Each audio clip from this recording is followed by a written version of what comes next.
अल्लाह rock stars, क्या हाल चाल, बढ़िया, शानदार, मस्त। तो आप सभी का स्वागत है पीसीआई इंस्टीट्यूट के इस इनक्रेडिबल प्लेटफॉर्म पर, जहां हम आपको रसायन विज्ञान पढ़ा रहे थे और हम बता रहे थे कि कैसे आपको अनुसंख्यक गुणधर्म पढ़ना है, कौन संरचना पर निर्भर कर रहा है, कौन नहीं कर रहा है, उसे हम अनुसंख्यक गुणधर्म कहते हैं।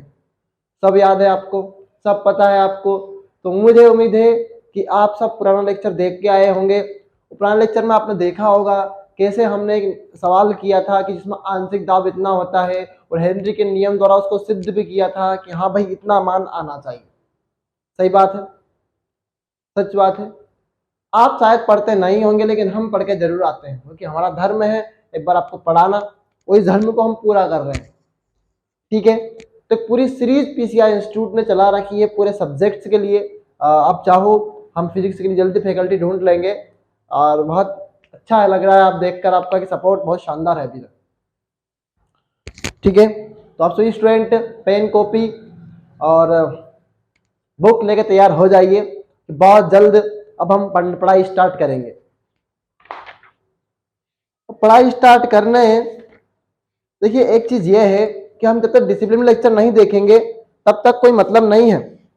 और यहाँ पर बना ही क्यों रहे हैं हम, उसी मकसद से यहाँ पे खड़े भी हैं। अभी हमारे इस चैप्टर में राउल्ट का नियम बचा हुआ है।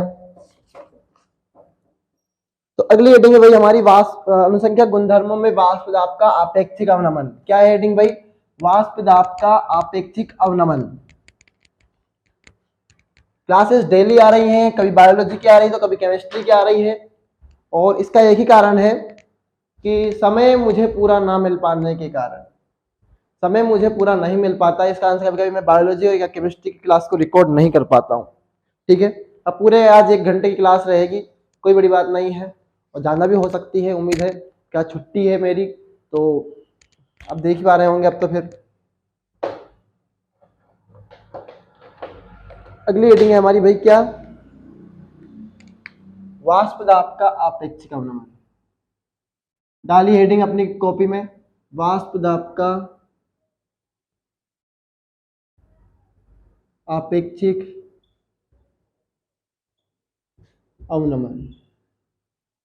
वाष्प दाब का आपेक्षिक अवनमन, यह अनुसंख्यक गुणधर्म पहला अनुसंख्यक गुणधर्म है। क्या है भाई? ये पहला अनुसंख्यक गुणधर्म है।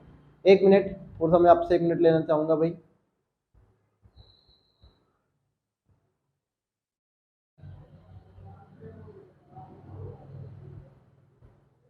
दिख रहा है आपको सही साथ? कोऑपरेट हो रहे हैं आप, ऑडिबल एंड विजिबल। बहुत ही बढ़िया। आज आपको पढ़ाएंगे आपकी सोनू मैम। और अब आए हैं कौन पढ़ाने? हेलो बच्चों, कैसे हैं सभी भाई? पढ़ के आए हैं? हमारे बच्चे बहुत शानदार है। मैं सर पढ़ के सभी आते हैं। काय के पढ़ के आते हैं? बॉर्डर हम बात करते हैं मैडम ये। हाँ सर, आप गलत कह रहे हैं उनके बारे में, बच्चे बहुत अच्छे हैं। नहीं मैडम, इनकी तारीफ करना गधों की तारीफ करने जैसा है। हाँ, आज आप जाओ, आपकी सब्जी बनाओ आप, आपकी जरूरत नहीं है हमें। हमारे बच्चे हमसे पढ़ लेंगे। कह सकता नहीं है? नहीं है ना आपको सोनू मैम, क्या सकता नहीं है? तो आप सोनू मैम को बुलाना मत, ठीक है? ठीक है सर, मैं नहीं आऊंगी। मुझे धक्के दे के बाहर निकाल दिया, धक्के दे के बाहर निकाल दिया। वहां रोज के रोज आ जाती है बिल्कुल झोड़ाव रोपने में, बच्चों को बहकाने।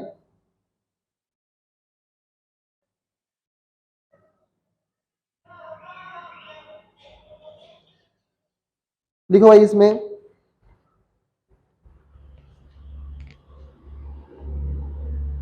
किसी विलायक का विलयन में, किसी विलायक का विलयन में वाष्प दाब शुद्ध विलायक के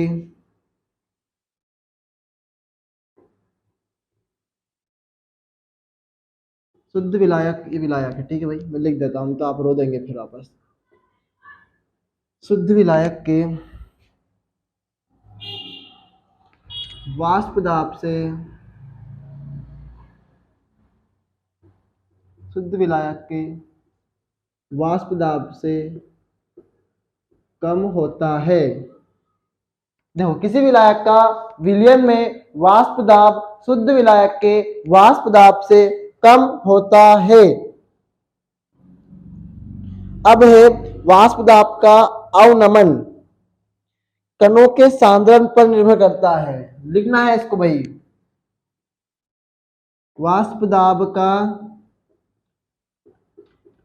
अवनमन विलयन के सांद्रण पर निर्भर करता है। और सांद्रण आपको पता है, ठीक है, नहीं पता है तो कमेंट में पूछ लेना। सांद्रण पर निर्भर करता है,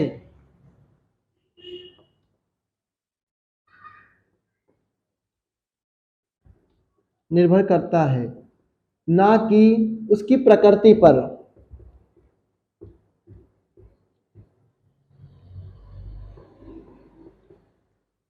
क्या कहना चाह रहे हैं महोदय, समझ कुछ पा नहीं रहे हैं? इसमें आपको ना तो ग्राफ बनाना है, ग्राफ का बिल्कुल आता नहीं है, लेकिन फिर भी हम समझेंगे और इसी मकसद समझेंगे भाई कि इसमें कोई ग्राफ की आवश्यकता तो नहीं है। पहली बात तो यही है, पहली बात तो यही दिख रही है कि इसमें क्या है, हमें ग्राफ की आवश्यकता बिल्कुल भी नहीं है। ठीक है भाई, ग्राफ को छोड़ दिया, लेकिन अब क्या समझना चाह रहे हैं, क्या समझाना क्या चाह रहे हैं भाई? पहले तो ये कह रहे हैं कि किसी विलायक का विलयन में वाष्प दाब शुद्ध विलायक के वाष्प दाब से कम होता है। और एक चीज याद रखो, अगर तुमको नहीं याद है तो याद कर लो, P0A मतलब होता है शुद्ध विलायक का वाष्प दाब, और PA मतलब होता है अशुद्ध विलायक या फिर जो नॉर्मल विलायक होता है उसका वाष्प दाब। सर कैसे याद रखें? तुमने एक चीज देखी होगी, कोई भी चीज शुद्ध है तो कैसे है भाई? कोई भी चीज शुद्ध तो है नहीं, कुछ ना कुछ तो मिला है। अब कुछ ना कुछ मिला है मतलब क्या है, ये अशुद्ध है। अब मैं बता रहा हूं, जैसे ये मार्कर है, अब मार्कर क्या है, रेड है। क्या है? रेड। तो ये P0A है। क्या है? ये P0A है। अगर इसमें मैं ब्लू और रेड को मिला दूं तो वो भी मार्कर ही है, तो वो भी इंक ही है, पर बट इस बार क्या है, PA है। तो P0A शुद्ध विलायक का वाष्प दाब, PA क्या है, विलायक का वाष्प दाब। उसमें शुद्ध नहीं लगा है, समझ रहे बात को आप? कोऑपरेट हो रहे हैं, कोरिलेट हो रहे हैं, समझ गए ना? इतने गौर से मत देखा करो यार। देखो तुम इतने गौर से देखते हो ना, मेरी आंखों की आंखें आ जाएगी भाई। जब मेरी आंखों की आंखें आती है तो मैं किसी से आंखें नहीं मिला पाती है। मेरी आंखों की आंखें आती है तो वे आंखें किसी से नहीं मिल पाती है। दुनिया में बहुत होंगे हसीन, मेरी दोस्ती उनसे भी ना हो पाती है। क्या बात है, शायरी बन गई, शायरी बन गई यार। तुम्हारे सोनू सर है ना, ये कोई सोच के नहीं आता कि यही बोलना है, पर याद हो गए। देखो ही, मेरी आंखों की आंखें तुमसे ना मिल पाती है, जिस हसीन से भी मिलती है उससे भी दोस्ती ना हो पाती है, और जिससे भी क्या मिलेगी, किसी से आज तक मिली नहीं भाई, और मिलाने की कोशिश की नहीं। हकीकत यही है कि ये उम्र वो है जहां बहुत गलत डिसीजन लिए जाते हैं। आप भी जिस उम्र में है, मैं भी उस उम्र में हूँ, और हम क्या, हमारी उम्र ऐसी है जहां पर बहुत गलत डिसीजन लिए जाते हैं, और वो गलत डिसीजन हमारी लाइफ के बर्बाद होने का कारण बनते हैं। तो लाइफ को बर्बाद होने से बचाएं और पीसीआई इंस्टीट्यूट के साथ पढ़ें, ठीक है? तो भाई क्या है, किसी विलायक का विलयन में वाष्प दाब, किसी विलायक का विलयन में वाष्प दाब शुद्ध विलायक के वाष्प दाब से कम होता है। और मैं आपको बता चुका हूं भाई, क्या हम तो मोल प्रभाव की बात कर रहे हैं, हम तो किसकी बात कर रहे हैं, हम तो किसकी बात कर रहे हैं भाई? सही कर रहा हूं? हाँ, हम तो किसी की बात कर रहे हैं, किसकी बात कर रहे हैं, अनुसंख्यक गुणधर्मों। तो हमने अनुसंख्यक गुणधर्मों को मान लिया x। क्या मान लिया? x। अब किसी विलायक का विलयन में वाष्प दाब शुद्ध विलायक के वाष्प दाब से कम होता है। शुद्ध विलायक मतलब P0A। फिर कौन सा दबाव विलायक, जो विलयन में मिला हुआ है विलायक, तो PA। क्या है वो? PA। ये आपको याद रखना है। अब देखो, अब देखो भाई,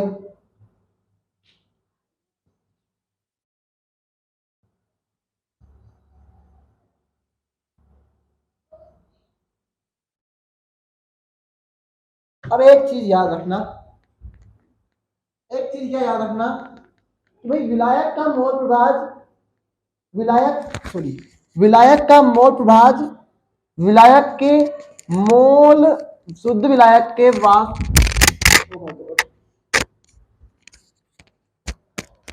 हेलो हेलो हेलो आवाज आ रही है? Hello mic check. Hello hello hello आवाज आ रही है? आ रही है आ रही है।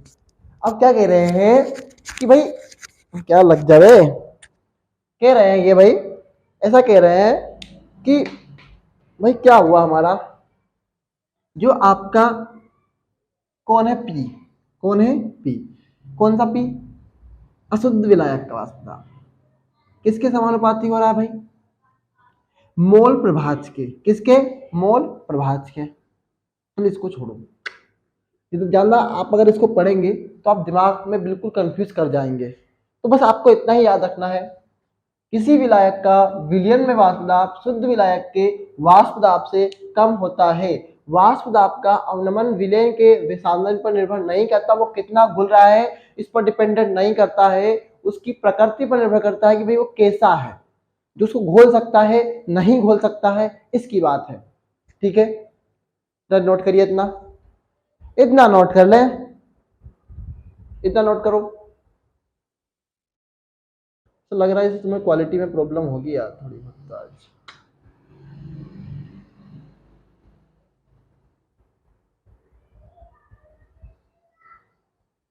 अब नहीं होगी क्वालिटी में प्रॉब्लम, अब नहीं होगी क्वालिटी में प्रॉब्लम।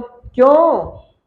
तो ऐसा क्यों हो गया ओ महरमा, क्या मिला यूं जुदा होके बता।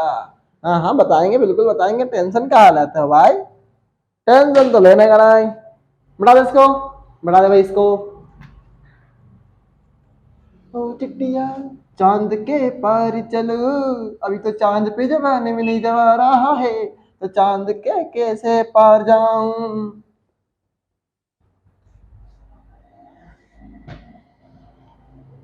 अगला है हमारा कौन सा भाई? अगला हेडिंग कौन सी है हमारी? अगली हेडिंग कौन सी है?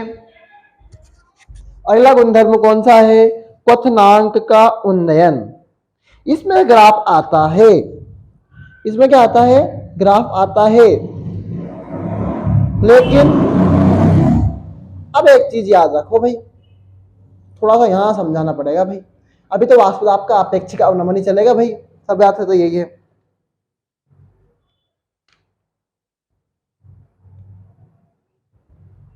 वाष्प दाब का इसके आगे लिखना है, वाष्प दाब का अपेक्षिक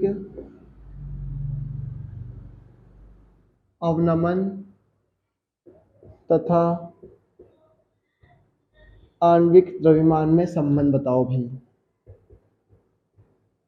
आणविक, ये आया हुआ क्वेश्चन है में संबंध। ठीक है, हेडिंग डालिए, ये हेडिंग डालिए। ऐसा लग रहा है कुछ ब्राइटनेस ज्यादा हो गई, नहीं है सर बराबर तो थी, आप गलती कर रहे हैं। ये पंखा बंद कर दो फिर, अब नहीं होगा कुछ भी शायद। पवन सर ये क्या क्या कर जाते हैं यार इसमें, बिल्कुल पता ही नहीं चल रहा इसमें क्या होगा।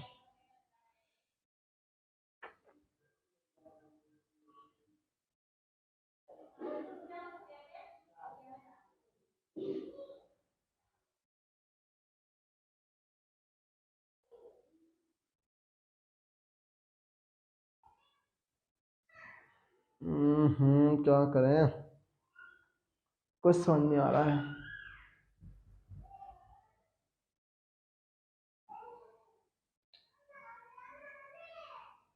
चलो ठीक है, जो भी कुछ होगा।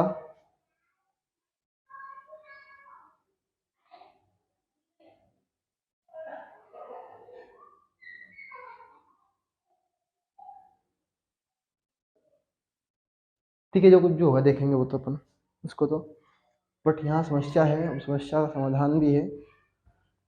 वाष्प दाब का अपेक्षिक विलय के देखिए, याद रखिए वाष्प दाब, इसमें लिख रहा हूँ ठीक है भाई। Black marker is better for this slides on this boards. क्या हो रहा है, ये हो क्या रहा है भाई?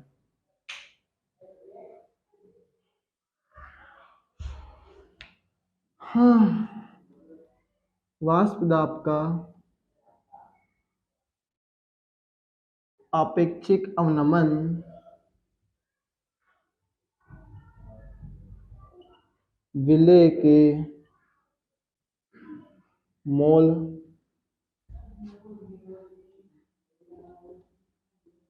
प्रभाज के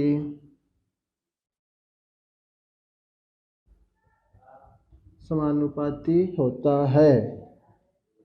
कहता है विलय के मोल प्रभाज के समानुपाती होता है। मोल प्रभाज बोल दो या मोल अंश बोल दो। अब वाष्प दाब का आपेक्षिक अवनमन हमने आपको पढ़ाया है P not a minus P ए, मतलब शुद्ध विलायक का वाष्प दाब विलयन में उपस्थित विलायक के वाष्प दाब। तो विलयन में उपस्थित कौन है? ये आपका पी ए, इसके दाब से कम होता है बटे पी नॉट ए बराबर समानुपाती बराबर एक्स बी। हाँ बराबर होता है समानुपाती, समानुपाती का चिन्ह हटाओगे तो बराबर ही आएगा ना, तो एक ही बात है। और आपको पता है, और आपको ये पता है अच्छे से कि भाई हम जब करते हैं इसको हल आगे, और मैंने आपको बताया था ये अच्छे तरीके से पिछले वाले लेक्चर में, आपने अगर ध्यान देखा होगा तो n2 by n1 plus n2, याद है ना आपको? हम जैसे इसको n भी लिखते हैं तो भाई इनमें दोनों मिलाए जोड़ देते हैं, सब याद है आपको? तो आप तो बहुत इंटेलिजेंट है यार, कोई जरूरत ही नहीं है। n2 बहुत यहां n2 बहुत बहुत छोटा है किससे? n1 से। किससे?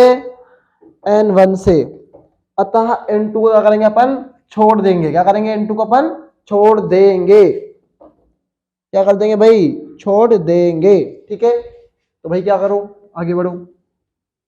P not a minus P ए बटे पी नॉट ए बराबर n2 बटे n1।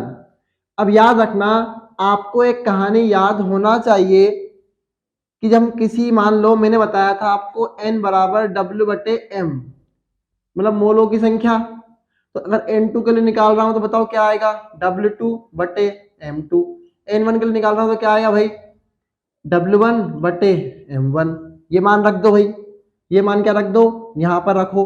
चलो लाओ भाई, P not a minus P ए बराबर पी नॉट ए, रखो मान। n2 का मान क्या है? w2 बटे m2, फिर क्या है? w1 बटे m1। तो इनको सही कर लो। बटे की चीज क्या होती है? ऊपर आके मल्टीप्लाई में चली जाती है, याद है ना आपको? और नहीं याद है तो पढ़ लो बेटा, सॉरी, w2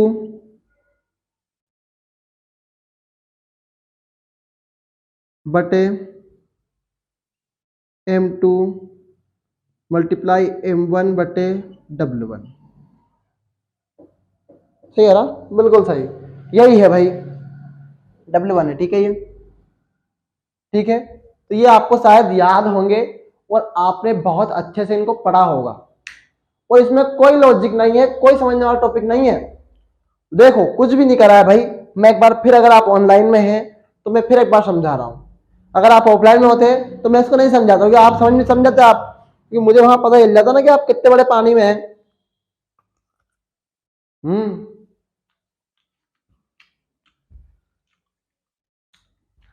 खाओ क्या? नहीं दे रहा मैं। ओके। भाई वाष्प दाब का अपेक्षिक अवनमन का सूत्र आप याद रखो, ये होता है। इसमें ना तो आप कोई लॉजिक लगा सकते हो ना मैं लॉजिक लगा सकता हूं। ये वाष्प दाब का अपेक्षिक अवनमन का सूत्र है। अब किसके बराबर हो रहा है? तो मोल प्रभाज के बराबर होता है। ठीक है, समानुपाती नहीं होता है, बराबर। अब पी नोट ए कौन है? P not A minus P जो चल रहा है आपका, एक्स बी क्या है? विलय का मोल प्रभाज। तो भाई विलय कौन है आपका? n2, तो मैंने n2 को पहले रखा। फिर आपका विलय और विलायक दोनों मिल जाता है, मतलब n1 प्लस n2। फिर कौन हुआ, यहाँ n2 बहुत छोटा है n1 से, मानना पड़ेगा चीजों को। अगर नहीं मानोगे तो कौन मानेगा, नहीं मानोगे तो कौन मानेगा। अबे तुम मेरी बात सुनो। तो n1 n2 छोटा है, तो n2 बराबर क्या है, नीचे की तरफ 0, क्योंकि n1 n2 दो यहीं आ रहे हैं, यहाँ तो कुछ आ ही नहीं रहा है, वो कैसे पता करेगा इसको। तो यहाँ पर n2 को मानेंगे 0, 0 मान लिया, तो n2 बटे n1। और मैंने आपको बताया है भाई कि n2 बराबर क्या होता है w2 बटे m2 और n1 बराबर होता है w बटे m1। यह मान रखे मैंने। तो ये जो बट्टे की चीज है ऊपर जाके कायम हो जाएगी मल्टीप्लाई में, और ये ऊपर की चीज है वो किस में जा जाएगी, बट्टे में चली जाएगी। देखो w2 बटे m2 ऐसा कैसे। अब ये गया ऊपर तो m1 और नीचे रह गया आपका w1। यही आपका आंसर है। मतलब आपके अनुभार में और वाष्प दाब के ऑपोजिट कंपन में यही एक संबंध है जिसे आपको याद रखना है। ठीक है, अगर एक ही अनुसंख्यक गुणधर्म में 21 मिनट लगेंगे तो मुश्किल से हमें कितना टाइम लग जाएगा, बहुत ज्यादा। इसी मकसद से हम सवाल को आगे बढ़ते हैं। लेकिन सवाल में आगे बढ़ने से पहले सवाल आपके क्वेश्चन आपके पेपर में आया हुआ है, वो सवाल कराना जरूरी है, कि अगर वो सवाल नहीं कराएंगे तो आपके सीधे सीधे 5 नंबर कटेंगे, और मैं नहीं चाहता कि आपका एक भी नंबर का लॉस हो।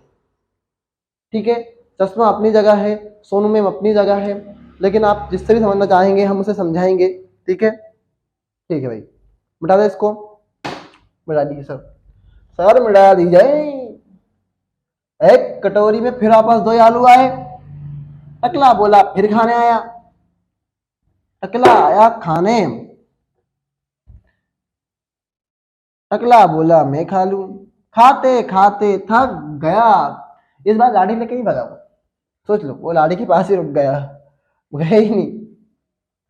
अब भैया का कहानी सुनावत है तम, हम सोच ना पड़त। तुमको भोजपुरी आती है क्या, नहीं आती है तो सुनो। तुम्हारा नाम काबा, हमरा नाम सोनू बा, तुम्हारा गांव का बा, मारा गांव भालाखेड़ी बा।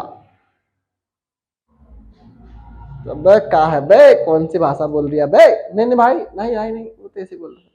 सर आपने भोजपुरी अपना ली क्या, नहीं मैडम मैं भोजपुरी अपनाऊंगा मैडम, अपन हिंदी है और हिंदी सीखेंगे।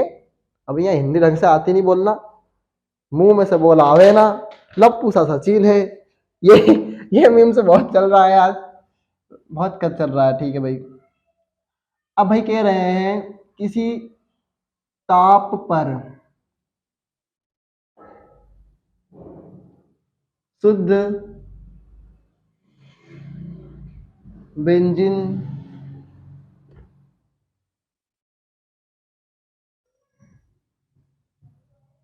वाष्प दाब 0.850 बार है, और मैं आपको बता चुका हूं कि बार की इकाई होती है प्रेशर। प्रेशर किसकी इकाई है, तो बार की इकाई किसकी है, प्रेशर की है। किसी कोचिंग इंस्टीट्यूट में सवाल नहीं करवाए जाते हैं, हाँ तो याद रखना, हम करवा रहे हैं क्योंकि हमें पता है कि ये आने वाले हैं, और जो क्वेश्चन आने वाले होते हैं उन्हें हम जरूर करवाते हैं बहनों भाइयों।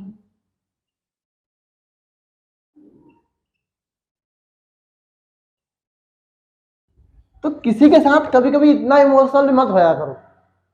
अभी मैं कुछ चीज देख रहा हूं तो मुझे बहुत दुख हो रहा है उन चीजों का, क्योंकि मुझे इतना टाइम है ही नहीं कि वो चीजें मैं कोऑपरेट कर सकूं या कोरिलेट कर सकूं और चीजों के साथ जुड़ सकूं।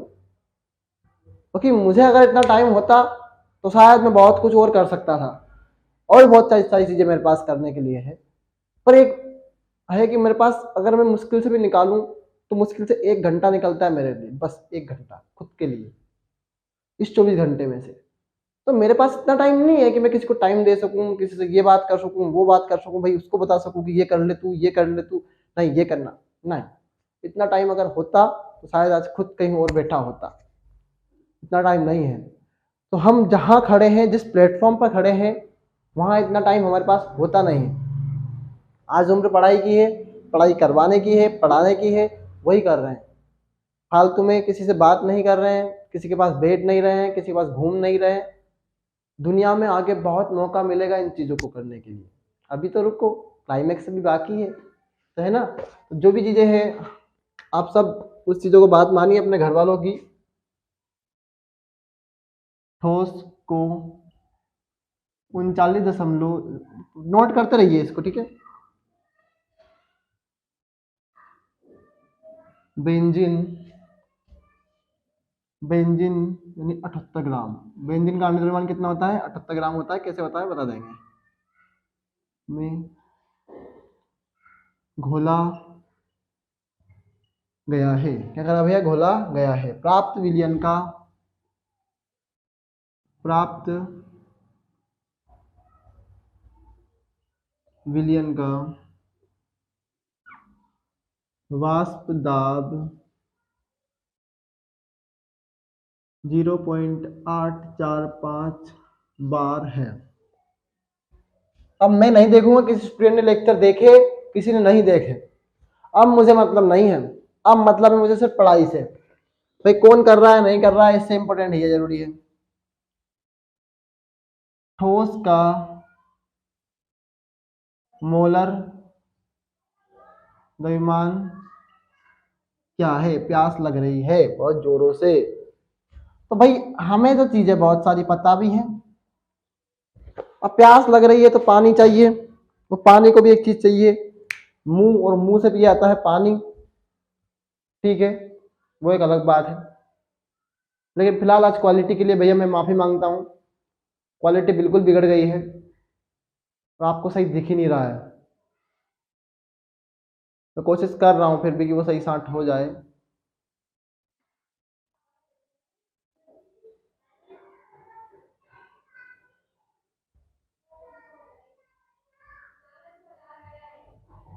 मम्मी से बोलना पड़ेगा पानी लेके आओ मम्मी। चलो ठीक है। हमें से दिया है भाई किसी ताप पर शुद्ध बेंजीन का वाष्प दाब, और मैं आपको बता चुका हूं कि भाई अगर हमारे पास कोई भी चीज शुद्ध बोल दे तो वो पी नोट ए का मान है। किसका मान है? पी नोट ए का मान कितना है? 0.850। पानी 0.850 बार। भाई हम लिख ले तो पी नोट ए का मान कितना है हमारे पास? पी नोट ए कैसे लिखते हैं? पी नोट अपने कैसे लिखा था भाई? हाँ ऐसे ऊपर लिखते हैं ना उसमें, बराबर 0.850, ठीक है भाई। और दिया है 0.5 ग्राम आवाष्पशील विद्युत अनापघट्य ठोस को 39.0 ग्राम में घोला गया है भाई। तो उसने एक और मान दिया है आपको। अब ढूंढे भैया पी नोट ए का मान मिल गया है तो पी का मान भी मिलना चाहिए, वो कहाँ है? तो अब में बोला गया है प्राप्त विलयन का वाष्प दाब, मतलब अब तो विलायक भी आ गया है और विलय भी आ गया है, तो मिला क्या हुआ? 0.845। हमें पानी 845 बार, ठीक है। दिख रहा है आपको कि दो तो मिल गए भाई, दो तो क्या हुआ हमें? मिल गए।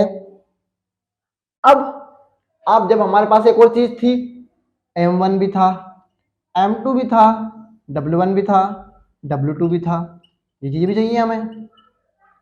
अब बात करी थी पहले कौन? किसकी? बेंजीन की। किसकी बात करी थी? बेंजीन की। और बेंजीन का कितना होता है भैया? 78 ग्राम। दिया है लिखकर, दिया है लिखकर। और मुझे लगता है कि M2 तो हमें ज्ञात ही करना है भाई, M2 में क्या करना है? ज्ञात करना है। और एक चीज और दिख रही है कि अगर उसने बेंजीन की बात करी, मतलब W1, जब भी बेंजीन आए तो 1 में आपकी कहानी चल रही है। यहाँ पे W1 कौन है? आपका बेंजीन। तो कितना आएगा? W1 0.5 ग्राम। दिया गया भार कितना है? 0.5 ग्राम। कितना है? 0.5 ग्राम। W2 अब भाई क्या करें? और दिया है 39.0 ग्राम।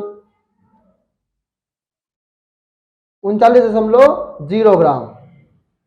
कुछ समझ में आ रहा है? कुछ तो समझ में आ रहा है। देखो बेंजीन हमारा है पहला, मतलब M1 और W1 की बात करेंगे हम पहले की। और बेंजीन क्या है? शुद्ध है। ठीक है भाई। फिर उन्होंने बोला अवाष्पशील विद्युत अनापघट्य ठोस को, मतलब दूसरे की बात आ गई है, यहां से कहानी बदल गई है। और ये जो भार है वो बेंजीन का है, ये भार किसका है, बेंजीन का है। तो प्राप्त विलयन का वाष्प दाब 0.845 बार है, ठोस का मूलर द्रव्यमान क्या है। मतलब आपको जो M2 है, क्योंकि तुझे ठोस का ही पूछा है ना, और ठोस हमारा कौन है, दूसरी कहानी। ये पहली कहानी है और ये दूसरी कहानी है। दूसरी कहानी का हमें मूलर द्रव्यमान ज्ञात करना है, मतलब M2 ज्ञात करना है। क्या ज्ञात करना है, M2। और आपको सूत्र पता है P not A minus P A. हाँ ऐसे लिखते हैं भैया, तुम भी यार सर।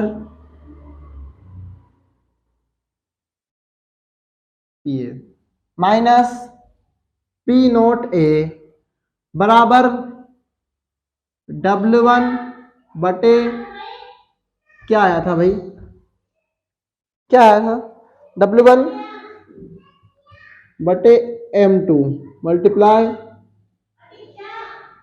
M2 बटे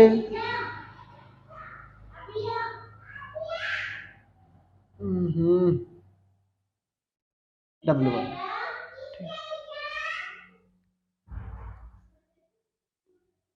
ठीक है, ये आपको सूत्र याद है भाई। पी नोट ए का मान क्या है, 0.850। फिर पी ए का मान क्या है, 0.845। फिर पी नोट ए का मान क्या है, 0.84850। यानी आप अब एक अंक की भी गलती नहीं कर सकते यहाँ पर, बिल्कुल भी कोई रोक टोक ही ना होगी। W2 का मान क्या है, 39.0। W1 का मान क्या, सॉरी M2 का मान क्या है, ज्ञात करना है साहब। M1 का मान क्या है, 78 ग्राम। W1 का मान क्या है, 0.5 ग्राम। ठीक है, करें हल तो भाई क्या आएगा, 0.005। सही है, तो सही है, कोई मसला नहीं। बटे 0.850 बराबर 39.0 बटे M2। क्या बात कर रहे हो, W2 का मान 39 ग्राम कैसे हो गया सर।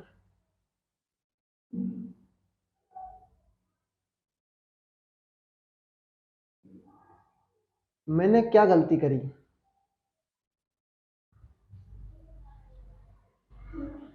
W2 भाई क्या कर दिया यार।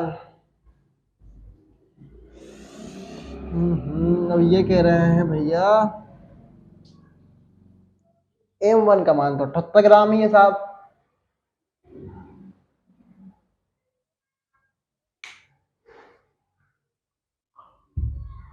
अब ये NCERT मिस्टेक कर रही है, मैं कर रहा हूँ। तो आप कहेंगे बुक तो कैसे गलत हो ही नहीं सकती, आपका कहना भी जायज है, सही बात है। अब बुक गलत तो नहीं हो सकती।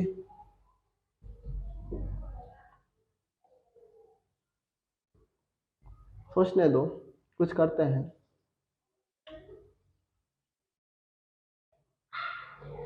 प्यास लग रही है।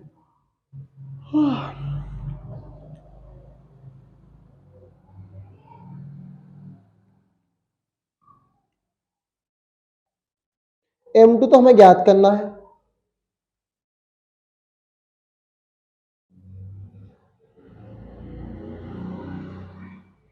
लेकिन उन्होंने W1 को 39 ग्राम माना उन्होंने यार। चलो भाई इनके हिसाब से कर लो फिर। W1 को उन्होंने 39 ग्राम माना है। इस सवाल में एक्सेप्शन है, जो कि NCERT मेरे हिसाब से थोड़ा आउट ऑफ चल रही है, ऐसा नहीं होना चाहिए वैसे। तो NCERT में कुछ है समस्या ऐसी, तो वो कर रही है, तो कर लेना तो सिर्फ इसकी मन की पूरी।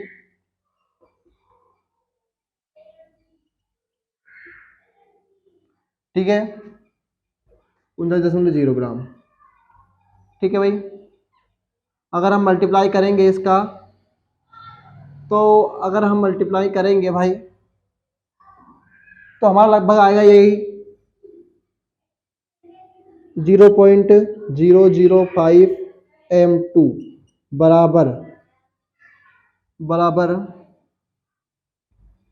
0.5, इसमें तो 39 आएगा, 39 मल्टीप्लाई 0.850 बटे 39.0, तो ये 0 से 0 गया भैया, ठीक है, ये तो कट गया आपका। तो m2 बराबर 0 ये अगर इस सवाल समझ में ना आए तो बेटा कोई बात नहीं है, ऐसी छोड़ देना इसको, ठीक है, आपको बस की बात नहीं है, नीट लेवल का सवाल है, ठीक है। 5 एकम 5, 5 सते 35, फिर 0, तो मेरा आंसर तो आ गया 170 ग्राम, लेकिन आपको समझ में नहीं आया होगा, गारंटेड है ये सवाल। मैं तो आंसर ले आया भाई, और मुझे समझ में भी आ गया है कि मैं पहले कर चुका था इस सवाल को, मैंने प्रैक्टिस की है, तो कुछ नहीं है, हमने थोड़ी सी मिस्टेक कर दी थी। उन्होंने W1 को माना है 39 ग्राम, कितना माना है, W2 को माना है 0.5 ग्राम, आपको भी यही मानना पड़ेगा, पर मेरे हिसाब से गलत है। हमें W2 को यही मानना चाहिए, 39 ग्राम में मानना चाहिए, वो एक अलग कहानी है। और ठीक है भाई, उनकी जैसी इच्छा है भाई, फिर ठीक है, तो इस सवाल को रहने दो, आपके हिसाब से आपके बस की बात नहीं होगी, नोट करना चाहो तो कर लेना, फिर इसको पॉज करके ना,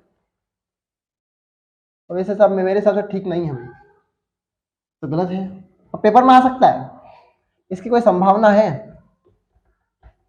नहीं है, वैसे तो आ सकता है, नहीं आ सकता, बताओ ना, बच्चों को कन्फ्यूज क्यों कर रहे हो, आ सकता है।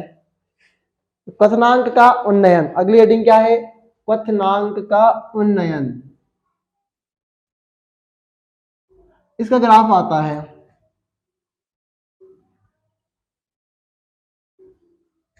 क्वथनांक का उन्नयन, आज 2 ही करेंगे क्योंकि दोनों में ही हमारा टाइम हो जाएगा, और मैं नहीं चाहता कि आपके दिमाग पर एक्स्ट्रा लोड आए या आप एक्स्ट्रा लोड लें, ठीक है।